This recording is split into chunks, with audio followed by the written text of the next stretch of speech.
Roughly 10 years ago, Magic the Gathering introduced us to the world of Tarkir, a plane where 5 distinct clans vied for supremacy, each embodying unique philosophies inspired by ancient dragons. However, a pivotal time travel event altered this landscape, leading to a reality dominated by dragon lords. Now, with the release of Tarkir Dragonstorm, we return to this tumultuous world, witnessing the rekindling of ancient traditions and the rise of new legends. Tarkir's history is marked by a significant temporal divergence. Initially, the plane was dominated by 5 clans: Abzan, Jeskay, Sultai, Mardu, and Temur, each reflecting a tricolor identity and drawing inspiration from the qualities of dragons they had long since hunted to extinction. However, the planeswalker Sarkhan Vol, driven by maddening visions and otherworldly voices, traveled 1,000 years back in time to prevent Ugin's death at the hands of his twin Nicobolas. This act created an alternate timeline where Sarkhan was never born, and dragons thrived on Tarkir, leading to the rise of dragon lords who subjugated the old clans. In a way, Tarkir Dragonstorm presents us with a convergence of these timelines. The clans have resurfaced, not as mere shadows of their former selves, but as revitalized entities, each now bonded through the Storm Nexus ritual with a spirit dragon, a manifestation of their core values and aspirations. So today, let's look at the 5 clans featured in this new expansion, their leaders, and spirit dragons one by one. The Abzan Houses were always Tarkir's bulwark against time and attrition. Anchored in the unforgiving desert plains and centered around the fortress city of Arshin, they revered endurance, a quality they embodied not just in battle but in every layered aspect of their life. Kinship was their cornerstone. Whether bound by blood, adoption, or oath, family was sacred. Each family bore a kin tree, a fruit-bearing tree tied to ancestral spirit, whose roots were nourished by the bodies or at least the essence of the deceased. Through sap, resin, and ritual, Abzan warriors would commune with their forebears, drawing guidance and strength from the past. That means that disownment was no mere quarrel. It was spiritual severance, a fire-born rite that exiled one from their kin and their tree alike.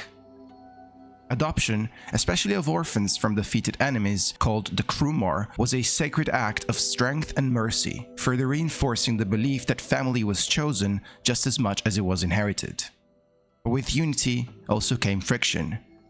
The Abzan were also a web of politically competitive houses, always balancing familial loyalty with internal power plays. Their fortress city of Arshin served as both cultural and strategic heart, guiding trade routes and stabilizing the surrounding regions. So much so that even outsiders like Shun Yun regarded the Abzan as Tarkir's steadiest peacemakers. In warfare, they were stoic tacticians, patient defenders who lured their enemies into the shifting sands of the desert, winning not through speed but through attrition and unyielding resolve. Yet, their very traditions became their downfall. In the altered timeline, after Sarkhan Vol's intervention preserved Ugin's life, dragonkind flourished.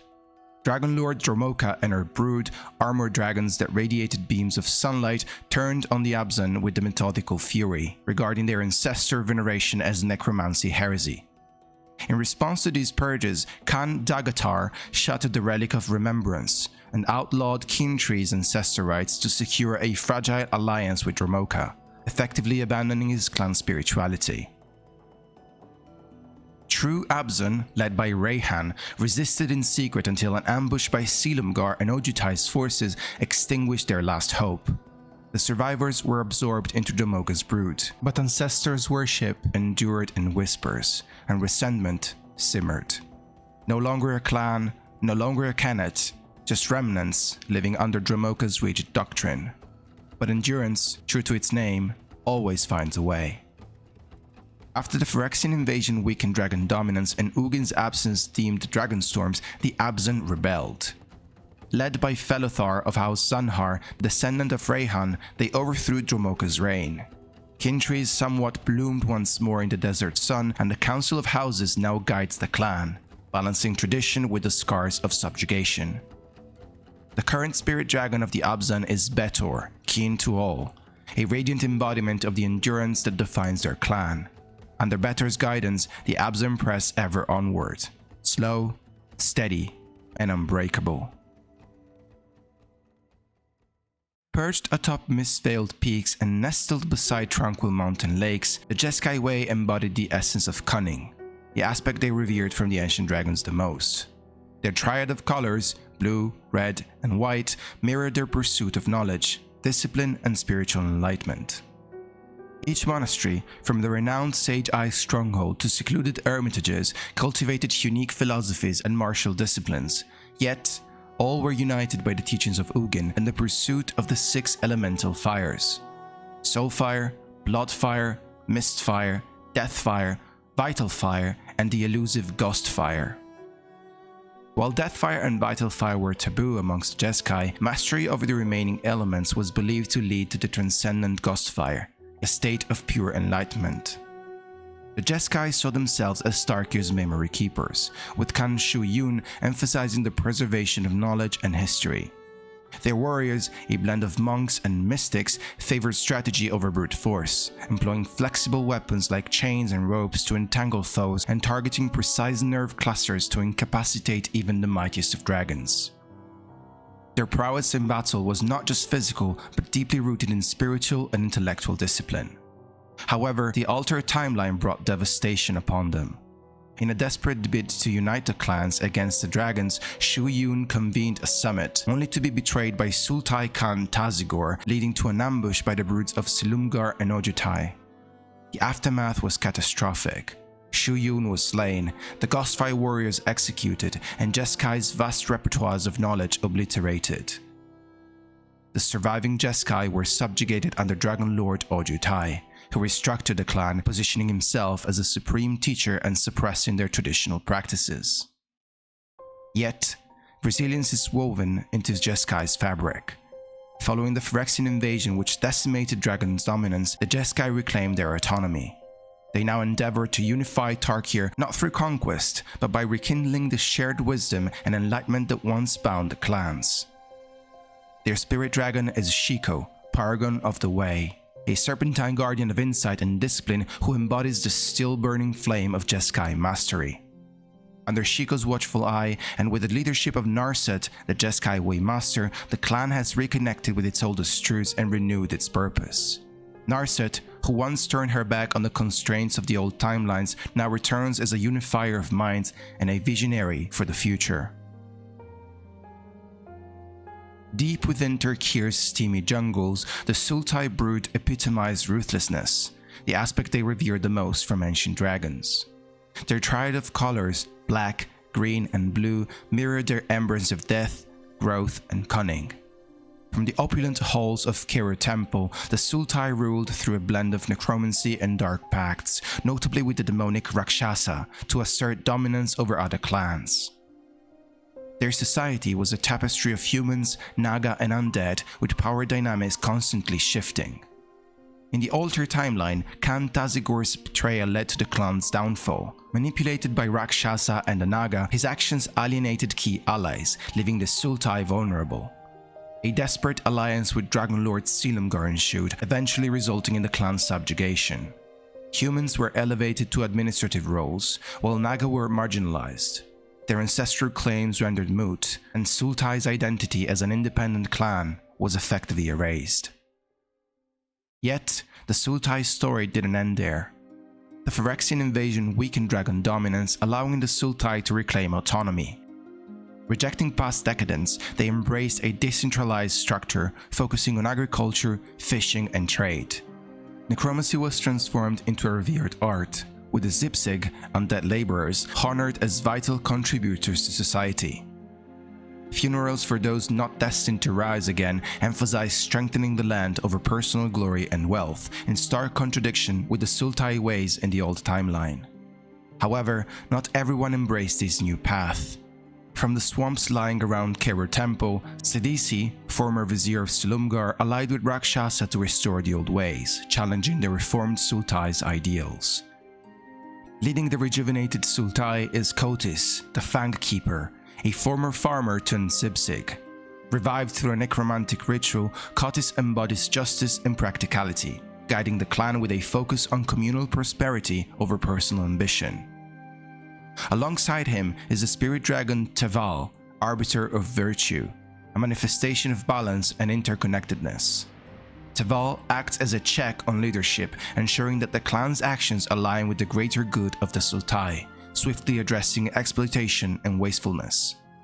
Together, Kotis and Teval steer the Sultai towards a future rooted in harmony with the land, resilience, and a profound respect for the cycle of life and death.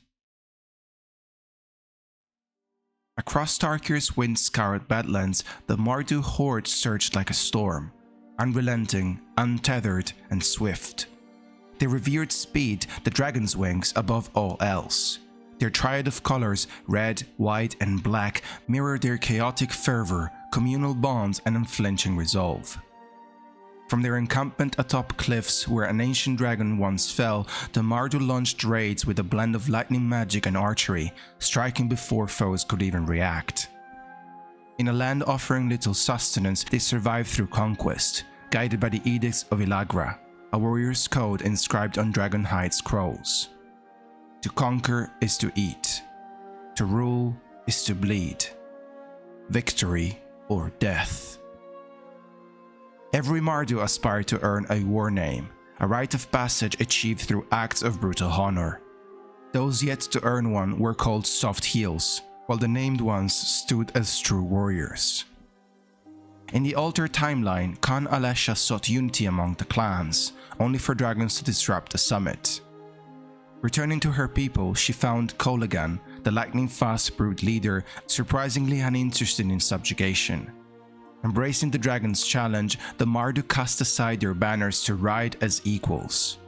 However, Kolagan's dominance slowly grew oppressive, banning titles like Khan and enforcing rule through fear, effectively eroding Mardu's honor and traditions. The Phyrexian invasion shattered this tyranny. In the aftermath, Zurgo, once a bell striker on the Kolagan, rose as Zurgo Thunder's Decree, leading the Mardu with renewed purpose. Tempered by experience, he forged a disciplined force, uniting dragons and non-dragons alike to ensure the clan's survival. Their spirit dragon, Neriv, Heart of the Storm, embodies the Mardu's essence: swift, fierce, and free. Under Neriv's watchful gaze and Zurgo's leadership, the Mardu charge into the future, their battle cries echoing across Tarkir's vast plains. In Tarkir's unforgiving Kal Sisma Mountains, the Temur Frontier clan thrives amidst icy peaks and treacherous terrains. Embodying the dragon's aspect of savagery, they revere raw strength and survival instinct. Their triad of colors, green, red, and blue, reflects their harmony with nature, fire resilience, and wisdom. Temur dwellings, often constructed from the bones of fallen dragons, stand as testaments to their enduring spirit. Family bonds are the bedrock of Temur society, almost as important as it is for the Abzan Houses. Each family unit operates with autonomy, yet all recognize a first father or mother of the clan, a figure embodying collective wisdom and leadership. The title of Dragonclaw is bestowed upon the clan's mightiest warrior, while the Hunt Caller ensures sustenance for all. Children are trained in combat from a very young age, and even nursing mothers are formidable fighters, defending their kin with unparalleled ferocity. Shamans, known as Whisperers, serve as living conduits to ancestral spirits, preserving the clan's rich oral traditions. Guided by the one who whispers twice, they interpret the will of the ancestors, offering counsel to the Dragonclaw and maintaining the spiritual health of the clan. These practices, taught by Ugin himself, are integral to the Temur's identity. In both timelines, the Temur played a central part in Tarkir's history. In the old timeline, the clan's leader Yazova Dragonclaw was tricked into aiding Nikolbolas in murdering his twin brother Ugin, resulting in the extinction of the dragonkind. In the Altar timeline, Khan Yazova Dragonclaw's forced alliance with Atarka, the brute leader of the region, led to a devastating purge of the clan's shamans. Stripped of their spiritual leaders, and therefore largely of their identity, the Temur were reorganized into a subservient clan, primarily tasked with feeding Atarka's insatiable hunger. However, remnants of the old ways persisted in secrecy, preserving the clan's heritage. The Phyrexian invasion disrupted this oppressive order, allowing the Temur to reclaim their autonomy once and for all. Under the leadership of Jeskay Dragonclaw, a warrior renowned for her strength and compassion, the clan finally began to heal and rebuild. Jeskay's partnership with Alniul, the current One Who Whispers Twice, exemplifies the balance between might and wisdom that defines the Temur. Their spirit dragon Ureni, the song Unending, embodies the clan resilience and unity. Ureni's presence reinforces the Temur's commitment to preserving their traditions while adapting to new challenges. Together, Jeskay and Ureni guide the Temur Frontier towards a future where strength is tempered by wisdom, and survival is achieved through unity. For generations, Tarkir was a land defined by loss, first of its dragons, then of its clans. Its history was a fractured tale caught between timelines, rewritten by time magic and scarred by draconic domination. But with Tarkir Dragonstorm, that cycle has turned again. Each clan, reborn through the Storm Nexus ritual, now walks alongside a spirit dragon, not a tyrant, but a reflection. These dragons do not rule, they represent. They do not suppress, they guide.